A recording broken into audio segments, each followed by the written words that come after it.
Okay, and the another one is constructor. Both are very important topic. 100% chances to ask in examination. Actually, when we do the programming based on constructor, there is a provision of instance variable definitions. Instance variables को define करना पड़ता है. So what are the instance variable? I will tell you. Just wait.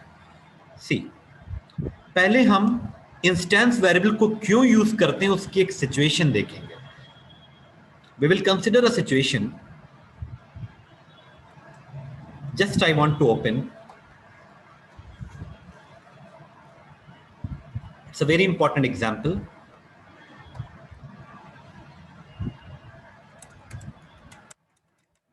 Constructor demo, ये हमारे class का नाम है. Topic हमारा कंस्ट्रक्टर ही है, लेकिन उसमें एक इंस्टेंस वेरिएबल इन्वॉल्व होते हैं. Class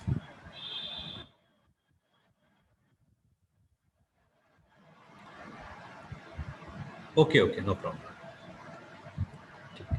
late me take a simple name.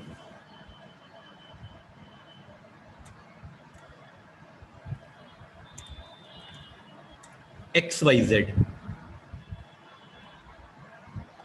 It's already created. 1 second, please. Because if I take a very lengthy name, then it will be difficult. Okay, just 1 minute.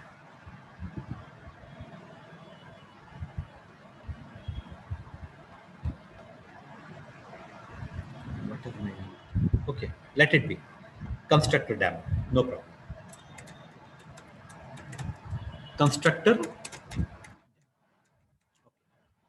Please understand a very important situation. This is an input function. This is add. This is multiply. And this is display. How many functions are there? Total, there are 4 functions: input, add, multiply, and display. And all these 4 functions are the non-static function, because we are not using the static keyword. अब करना हमको basically ये है, हर एक function का एक different responsibility है, and every function will perform its own responsibility. Input function, the responsibility of the input function is to input the 2 variable, 2 numbers. Add का मतलब है कि उन दोनों नंबर को ऐड करना. मल्टीप्लाई का मतलब है कि उन दोनों नंबर को मल्टीप्लाई करना. एंड डिस्प्ले का मतलब है कि उन दोनों नंबर को डिस्प्ले करना. Please understand. जैसे एक बड़ा ऑर्गेनाइजेशन होता है, हम एक हॉस्पिटल की बात कर लें, तो हॉस्पिटल में देयर आर डिफरेंट डिपार्टमेंट्स, और हर डिपार्टमेंट अपना अलग अलग काम करता है. इस डिपार्टमेंट का काम है मेडिसिन को सेट करना, इस डिपार्टमेंट का काम है डॉक्टर से कोऑर्डिनेट करना, इस डिपार्टमेंट का काम है पेशेंट को रिसीव करना, इस डिपार्टमेंट का काम है ब्लड बैंक को मेंटेन करना. हर एक डिपार्टमेंट का एक इंडिविजुअल डिफरेंट टास्क है. तो अगर हम यहां पर बात करें तो this is a input function. The responsibility of the input function is to take a input only. ये ऐड नहीं कर सकता. ऐड के लिए एक दूसरा फंक्शन है जो कि 2 नंबर को ऐड करेगा. मल्टीप्लाई का काम है 2 नंबर को मल्टीप्लाई करेगा, और डिस्प्ले का काम है 2 नंबर को डिस्प्ले करेगा. और इन सारे फंक्शंस को हम कॉल करेंगे. अगर आपको बड़ा लग रहा हो तो हम मल्टीप्लाई हटा देते हैं, कोई प्रॉब्लम नहीं. अब इतना ही रखते हैं. पब्लिक स्टैटिक वाइड मेन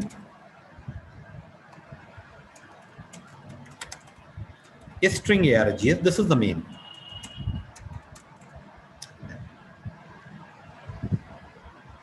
अब हमारे साथ एक बहुत बड़ी प्रॉब्लम ये है वेरिएबल्स को डिफाइन करने की.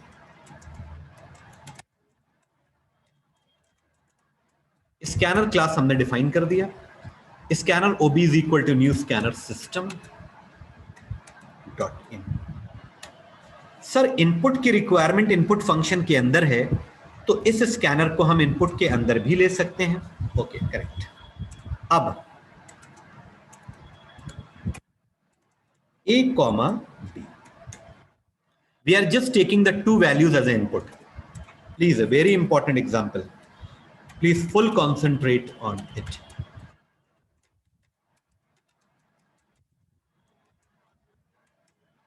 A is equal to OB dot next int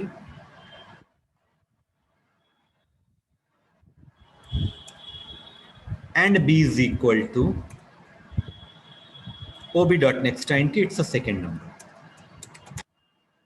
So what is the responsibility of the input function? Can you please tell? Can you please tell? Sir, to input the values. To input two values. क्या हम यहां पर इन दोनों number को add कर सकते हैं? नहीं। एडिशन के लिए एक अलग फंक्शन बना है, हमको यहां पर ऐड करना होगा। We have to add over here.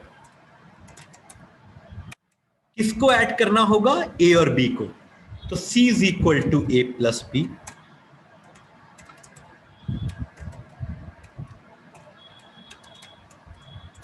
अगर ये एग्जाम्पल आपकी समझ में आ गया तो फिर आगे का पूरा चैप्टर आपकी समझ में आ जाएगा। Okay done. अब डिस्प्ले की रिस्पॉन्सिबिलिटी क्या है? To display the result.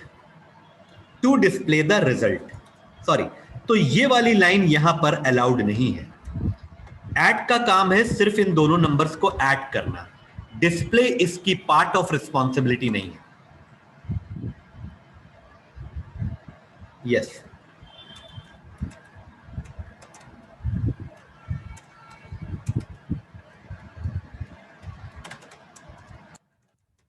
Result plus C।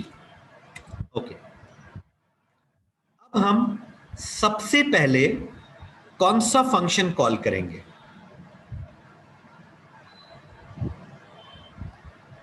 सबसे पहले हम कॉल करेंगे इनपुट, क्योंकि जब तक वैल्यूज इनपुट नहीं होंगी तब तक ऐड नहीं हो सकती, और जब तक ऐड नहीं होंगी तब तक डिस्प्ले नहीं हो सकता रिजल्ट। तो first of all which function I will call?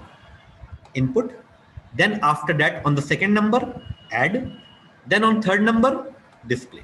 ये फंक्शन अपने आप तो कॉल होंगे नहीं, इन फंक्शन को कॉल करना पड़ेगा। तो can you please tell how to call the function? How to call the function? By making the object और without making the object? Reply fast.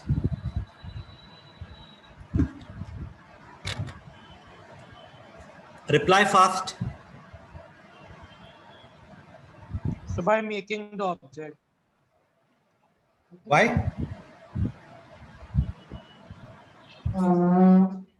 That is So not because static. It's a non-static program.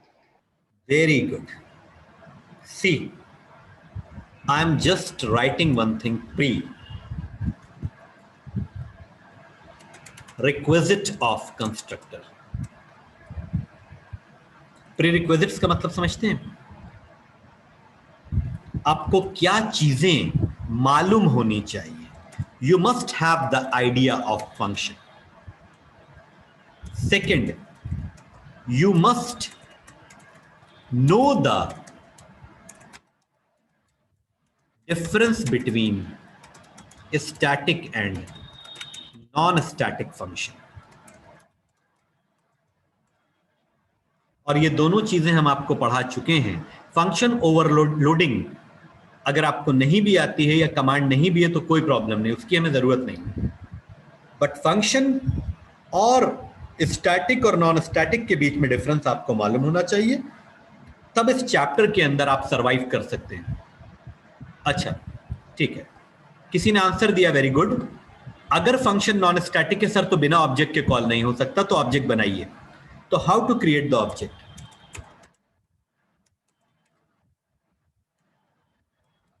Constructor demo. Actually यहां पर word constructor use हो रहा है, लेकिन अभी हमने constructor के बारे में कुछ पढ़ाया नहीं है। अभी आप भूल जाइए कंस्ट्रक्टर जैसी कोई चीज होती है।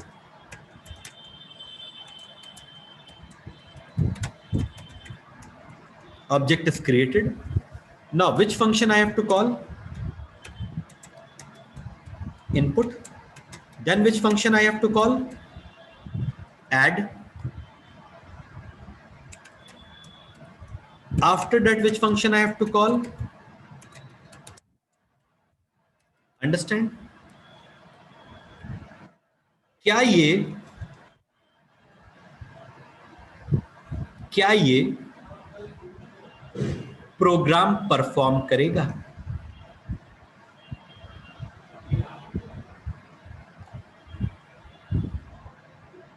ओके, देखो, ध्यान से देखो।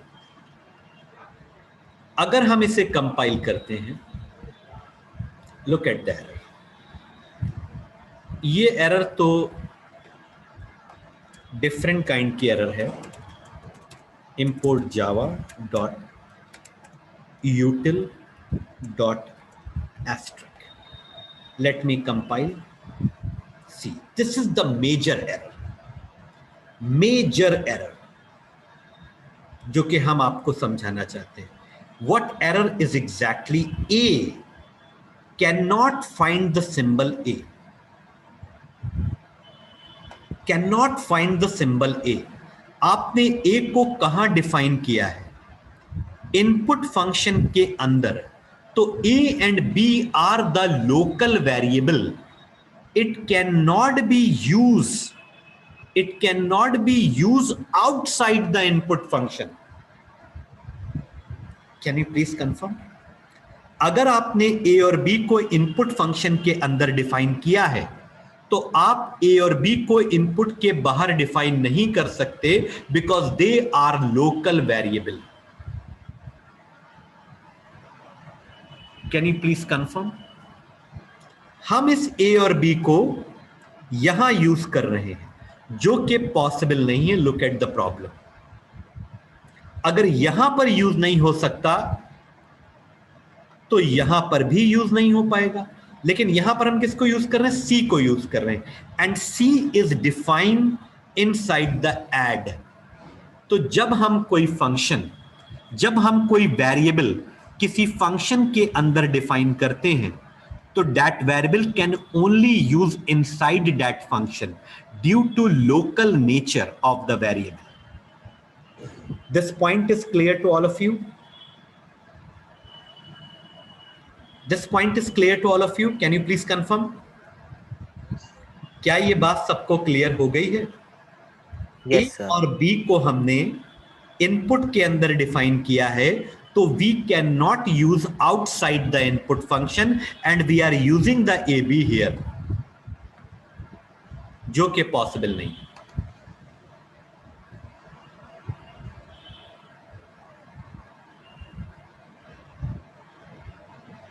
यस। अगर ये बात सबको क्लियर हो गई है, तो हम एक स्टेप आगे जाएं, अदरवाइज इस पे और डिस्कशन कर लें। The problem over here that A and B are defined in input, that cannot be used in any other function. It can only be used on the input. But हमें इस AB को यहां भी use करना है, यहां भी use करना है। So what is the solution for that? How it is possible? तो हमें इस A और B को यहां से हटाकर ऐसी जगह डिफाइन करना होगा। Very important point my dear student. इस A और B को हमें ऐसी जगह पे डिफाइन करना होगा जहां से हर फंक्शन इसको अप्रोच कर सके, यानी कि ये A और B हर फंक्शन में यूज हो सके। तो I just cut it over here and pasting outside all the function. Now it is a global declaration of the variable, and these variable has become instance variable. जब हम class के अंदर, किसी function के अंदर नहीं, क्लास के अंदर वेरिएबल को डिफाइन करते हैं, तो वो वेरिएबल इंस्टेंस वेरिएबल बन जाते हैं। Now this variable can be access anywhere in the function. Look at, अब जो प्रॉब्लम आएगी वो मालूम है किसकी आएगी? सी की आएगी, क्योंकि सी को आपने डिफाइन कर रखा है एट के अंदर। तो still it's a local variable and we have to make this variable instance। तो क्या करना होगा, इसको यहां से निकालना पड़ेगा, मतलब इसके स्कोप को बढ़ाना पड़ेगा। Cut it and pasting here. Now there is no error. My dear student, are you getting? Now there is no error. हमने इन वेरिएबल्स को बाहर डिफाइन कर दिया। Now this variable can be used, can be accessed, can be approachable by any function. अब हमने इनके scope को बढ़ा दिया। Understand? स्कोप को बढ़ा दिया। Now this variable has become the instance variable. This point is clear to all of you? जब कोई वेरिएबल सारे फंक्शन के बाहर डिफाइन होता है तो उनको हम लोग इंस्टेंस वेरिएबल कहते हैं। ये आज का हमारा फर्स्ट टॉपिक है, ये इंस्टेंस वेरिएबल। ऑलराइट, कोई जल्दी में नहीं है, I am not in hurry. This is the second last topic we are discussing.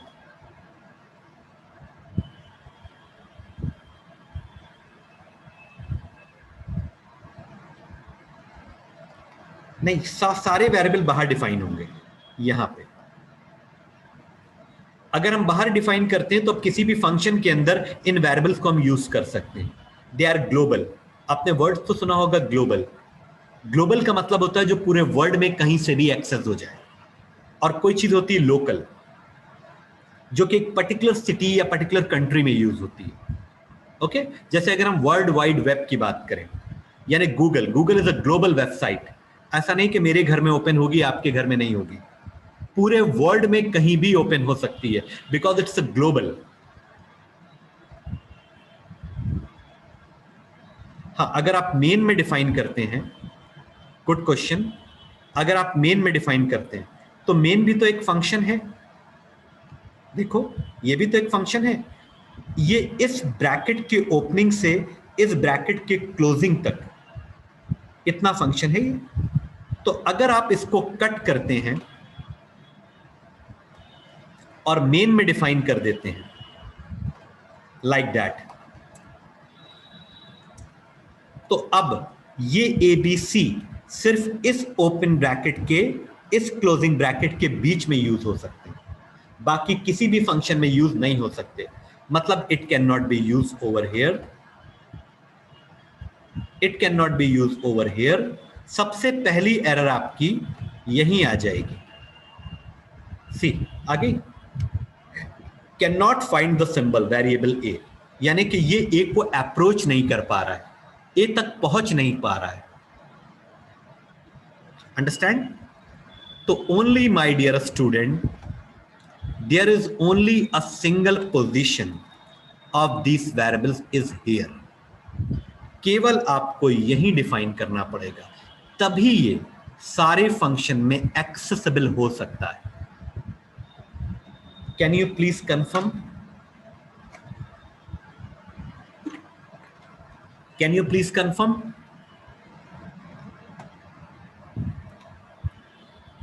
Yes, sir. Suhani reply, श्लोक रिप्लाई। नहीं समझी? Reply reply. Yes, sir. Yes, sir. देखो, अगर नहीं समझे बता दो, आगे जाना बेकार है, useless. Very important step I am discussing. Why we are defining outside? Because हम चाहते हैं सारे फंक्शन इसको अप्रोच कर सकें, सारे फंक्शन इसको एक्सेस कर सकें, सारे फंक्शन इसको यूज कर सकें। That's why we have defined outside.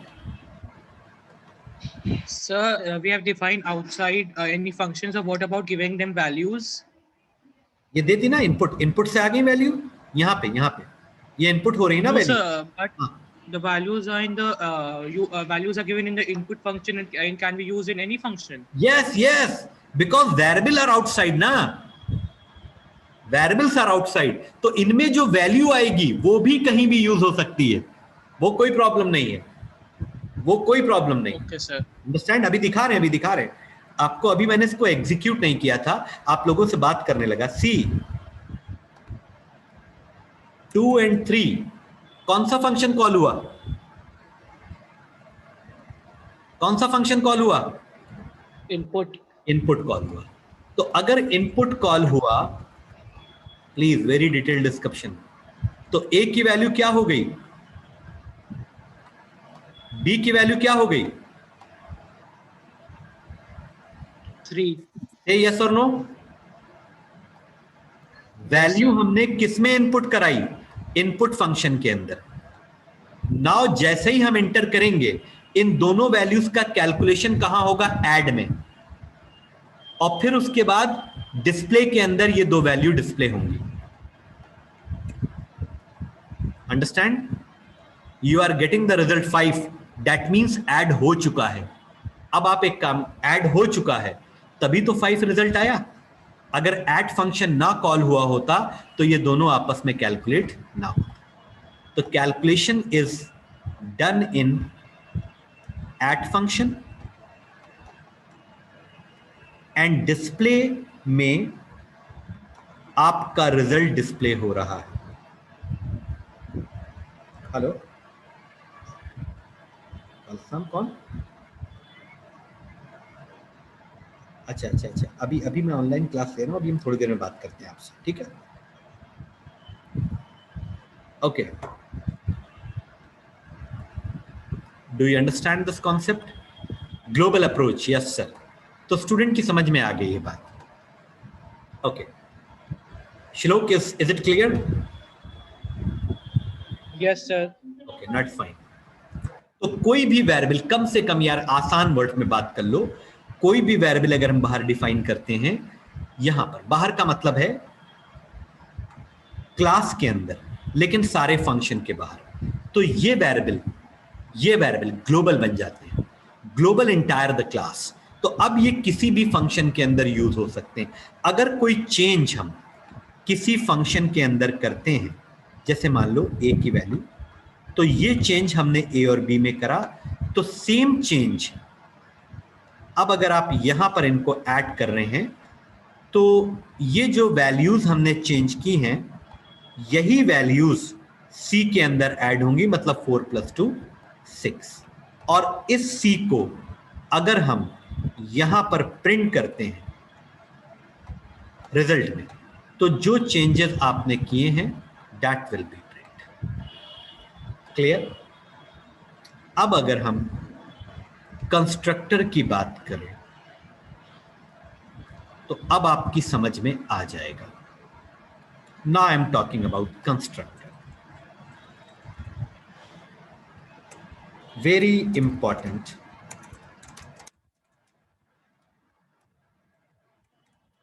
What is constructor? Point number 1. Constructor is a type of function. Constructor is a type of function having same name as the class name. यानी constructor भी एक तरह का function ही होता है। जैसे आपने ये फंक्शन बनाए हैं, ये एक फंक्शन है, ये भी एक फंक्शन है, और ये भी एक फंक्शन।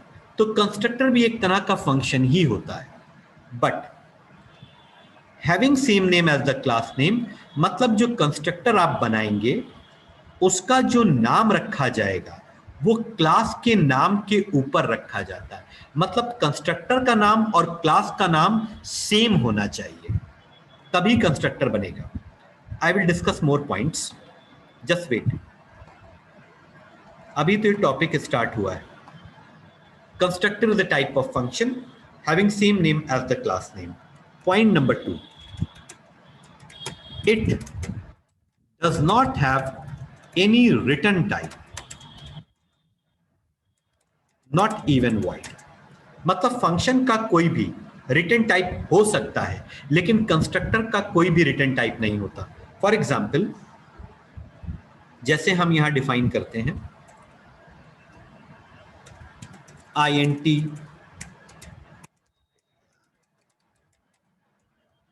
तो ये एक फंक्शन है और ये जो INT लिखा है ये इसका रिटर्न टाइप है. ये बताता है कि ये फंक्शन INT वैल्यू रिटर्न करेगा.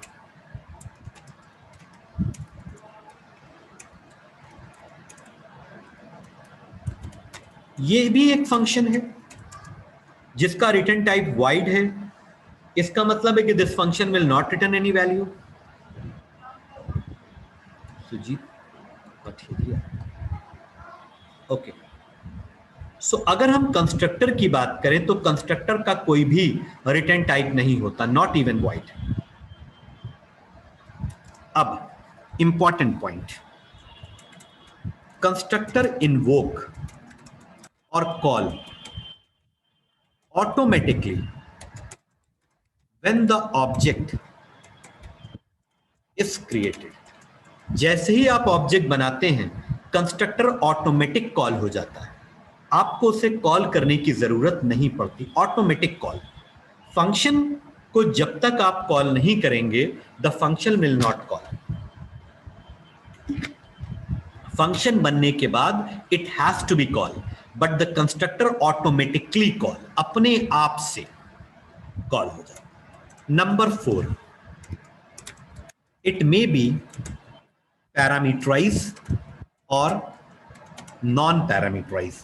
मतलब इसको पैरामीटर भी दिया जा सकता है और विदाउट पैरामीटर भी हो सकता है. What do you mean by parameterize, non parameterize? Likewise. कहीं कुछ भैया ना समझ में आए तो फौरन पूछ लेना, ठीक है?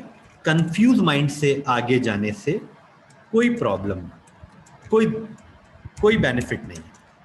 This is called non parameterize function and this is called parameterize function. 4 point, BSc, MSc, BTech, MTech, PhD तक आपके ये पॉइंट्स काम करेंगे. आई am not talking about high school. Point number 5, ठीक है, इट इज यूज टू. अच्छा, एक चीज और बता दें आपको, छोटी सी बात है. ये कहलाते हैं इंस्टेंस वेरिएबल, जिनको हम बाहर डिफाइन करते हैं, फंक्शन के बाहर, क्लास के अंदर लेकिन फंक्शन के बाहर. इनको इंस्टेंस वेरिएबल कहते हैं. It is also called data members. इन्हें हम लोग डेटा मेंबर्स भी कहते हैं. शायद कभी इसका नाम सुना हो, क्लास में लिया हो. तो data member is nothing but instance variable. एक मिनट, एक चीज दिखा दें आपको यहां पर रोक के. एक चीज बस आपको दिखा दूं, ध्यान से देखिएगा.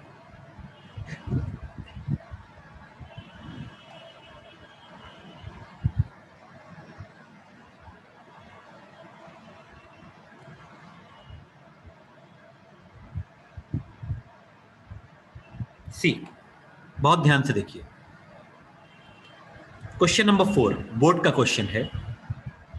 लिखा है instance variable slash data member, यानी दोनों का एक ही नाम है.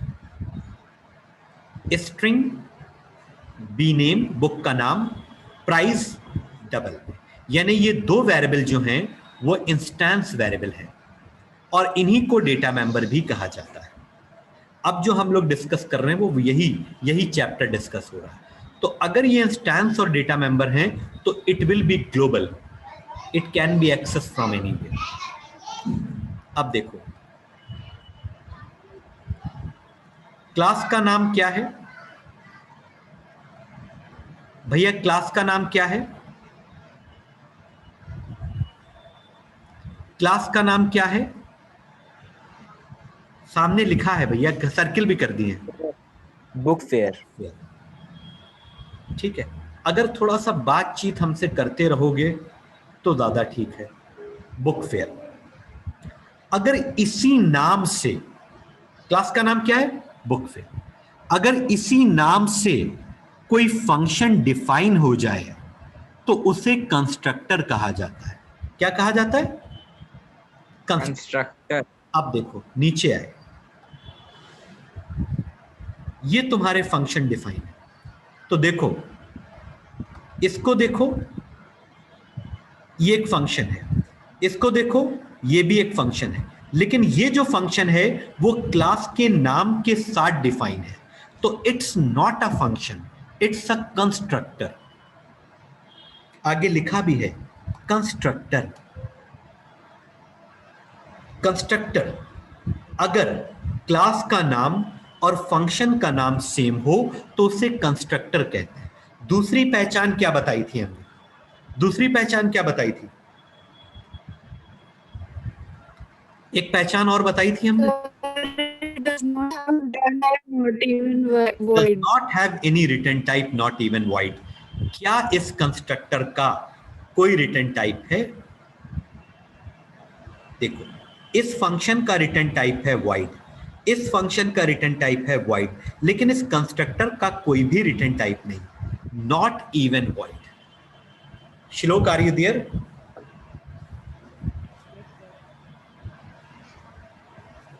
आनंद, are you there? Yes, sir. I'm here, sir. Yes, I'm here. समझ में आ रहा है? Yes, sir. आ रहा है। तो अगर आपको पहचानना पड़े कि इसमें कौन सा कंस्ट्रक्टर है, कौन सा नॉर्मल फंक्शन है, तो उसके दो पहचानने के पॉइंट हैं। पहला पॉइंट ये है कि कभी भी कंस्ट्रक्टर का कोई रिटर्न टाइप नहीं होगा, और दूसरा सबसे इंपॉर्टेंट पॉइंट, कंस्ट्रक्टर का नाम और क्लास का नाम सेम होगा। ओके, अगर हम यहां पर void लिख देते तो ये कंस्ट्रक्टर नहीं कहलाता, क्योंकि कंस्ट्रक्टर का कभी भी रिटर्न टाइप नहीं होता। Hope you understand. अब हम वापस आते हैं, ठीक है? अच्छा, मैंने आपको एक पॉइंट और बताया था, इट मे बी पैरामीटराइज और it may be non parameterize, दोनों हो सकते हैं। तो अब देखो यहां पर देखो,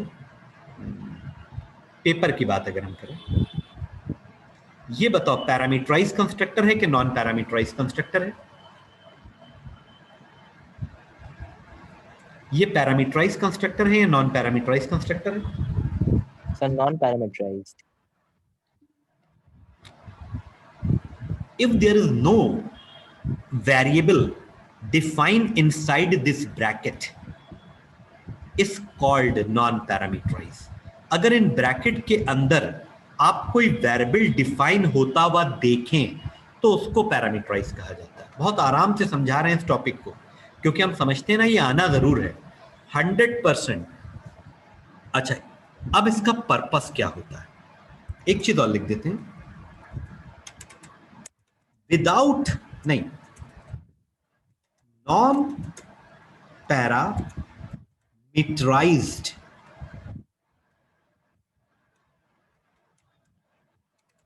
constructor or is also called default constructor. Sir, can you please prove it? Yes, I can. देखो, ये कैसा कंस्ट्रक्टर है? ये कैसा कंस्ट्रक्टर है? Without parameterize, non parameterise.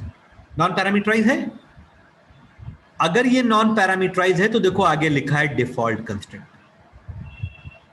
So non parameterize constructor is also called default constructor. All right, all right, this point is clear? Yes, sir. Default constructor are used to, पहले तो it may be parameterized and non-parameterized. Non-parameterized constructor is also called. Default constructors are used to, अच्छा एक चीज बता दें यहां पर, constructors are used to assign the value to the data members. Constructor का काम, पर्पस, ऑब्जेक्टिव ये होता है कि वो डेटा मेंबर्स को कुछ वैल्यू असाइन करें, ठीक है। Number 7, default constructors are used to assign, कुछ अभी प्रैक्टिकली नहीं आए हैं, कुछ प्रैक्टिकली कोई प्रोग्राम, कुछ कोडिंग कुछ नहीं हो रही है, we are discussing only the theoretical part. Default constructor are used to assign the data member with default values. Sir ये default values क्या होती हैं?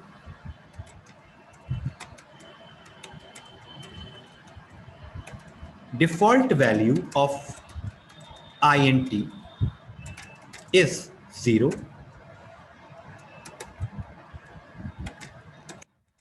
Default values of long is 0L.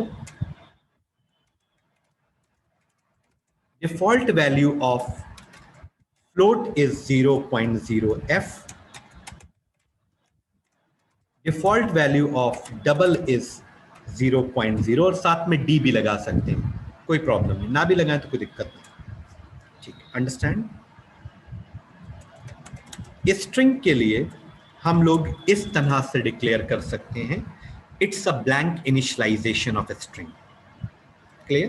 Point number 7 is clear to all of you. Default constructor are used to assign the data member with the default value. Yes. See, default constructor to initialize the data member.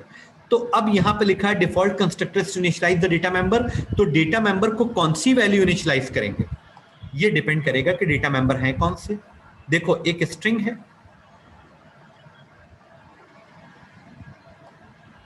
तो string को हम ऐसे define कर देंगे, blank string, और double price है तो price को हम कैसे डिफाइन करेंगे, अभी प्रोग्रामेटिक बात नहीं कर रहे हैं, नॉर्मल हल्की हल्की बातें, ये ऐसे कर दें, ये डिफॉल्ट वैल्यू डबल की है और ये डिफॉल्ट वैल्यू स्ट्रिंग की है। Now second important point, nonsense, wait, see 8 point. How many constructor can be exist in a class?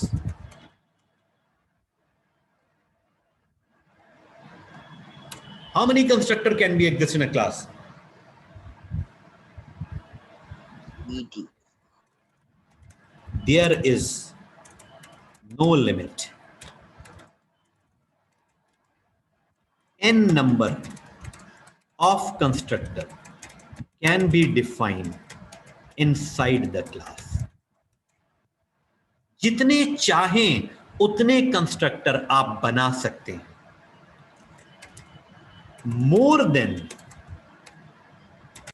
one constructor in a class is called constructor overloading. एक से ज्यादा constructor अगर किसी क्लास में exist कर रहे हैं, if a class is containing more than one constructor, that situation is called constructor overloading. Are you getting, my dear students? Are you getting? Yes, sir. सुनने में तो ये एक नाम था कि what is constructor, but there are 9 important points. Should I explain any point without any hesitation?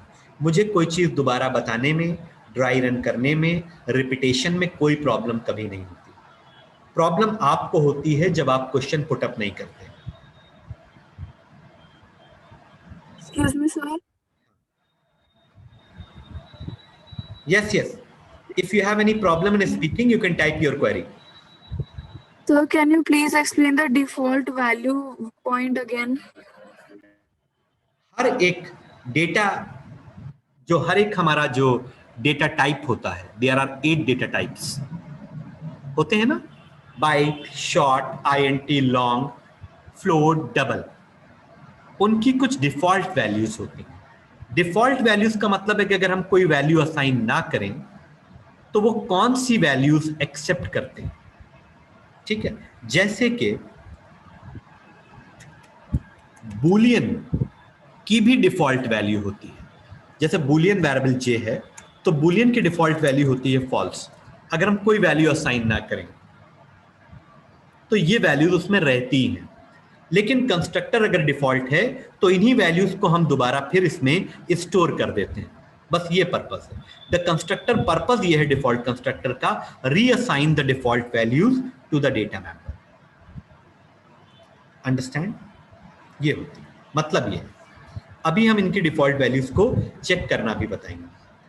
Default values का मतलब होता है if you do not assign any value, अपने आप से वो वैल्यू क्या रखेंगे। मैंने तुमसे कहा कि तुम्हारी क्लास की डिफॉल्ट टाइमिंग है 8:30 to 9:30, तो जब तक हम चेंज नहीं करते it will be remain 8:30 to 9:30।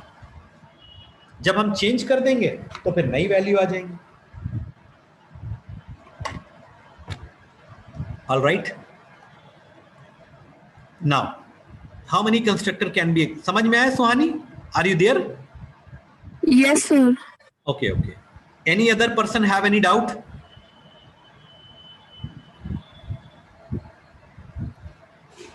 बताओ भैया, any doubt?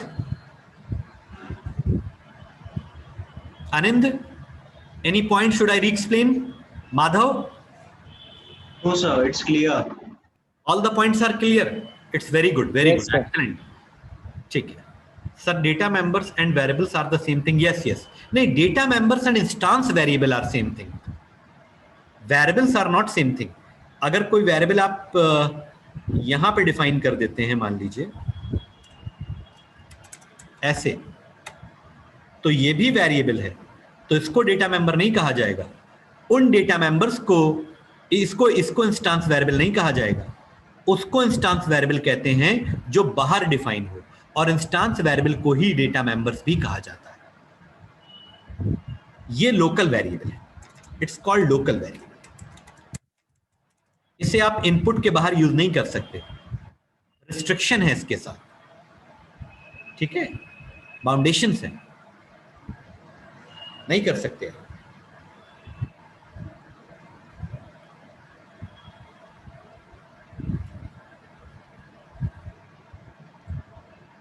अब हम जैसे बात करें हिंदी की, तो हिंदी एक लोकल लैंग्वेज है, हर जगह पे नहीं चलती। It's not a global language. अगर हम बात करें इंग्लिश की, तो English is a global language. किसी भी कंट्री में अगर आप चले जाएं तो इंग्लिश जरूर कोई ना कोई बोलता हुआ मिलेगा, ऐसा है ना। चाइना में चले जाइए, आप इतनी जल्दी चाइनीज थोड़ी सीख लेंगे, लेकिन if you know the English you can communicate because it's a global language. Every country and every person is accepting. Okay fine, तो I don't want to extend this lecture, otherwise it will be complicated. तो अभी आप इस पे practice कीजिए, keep on practice, और इन सारी चीजों को ध्यान से समझिए। तो नेक्स्ट क्लास में I will do the practical part. Next class बहुत इंपॉर्टेंट होगी। आज जो क्लास जिसने छोड़ दी, मिस कर दी, बहुत बड़ा लॉस। और एक चीज और, इनको भी हम आपको दे रहे हैं ग्रुप में, please write down in your copy. Okay, सारे चीजों को, थ्योरी ऑफ कंस्ट्रक्टर, बहुत प्रोग्राम है हमारे पास कंस्ट्रक्टर को लेकर के, डोंट वरी। इसके बाद एक्चुअली हमारा एक ही टॉपिक बचता है, सबसे बड़ा, बस last, that is a string. Then your course will be completed. फिर मतलब आउटपुट्स हैं, कई शीट्स हैं, थ्योरी डिस्कशन है, बॉक्सिंग, अनबॉक्सिंग, ऑब्जेक्ट पासिंग, सब चीजें, ऑब्जेक्ट एक्सेसिंग, ये सब चलता रहेगा, but major topics will be completed. Okay, thanks to all of you. I'm closing the session. If you have any problem, you can post your queries to me. Okay?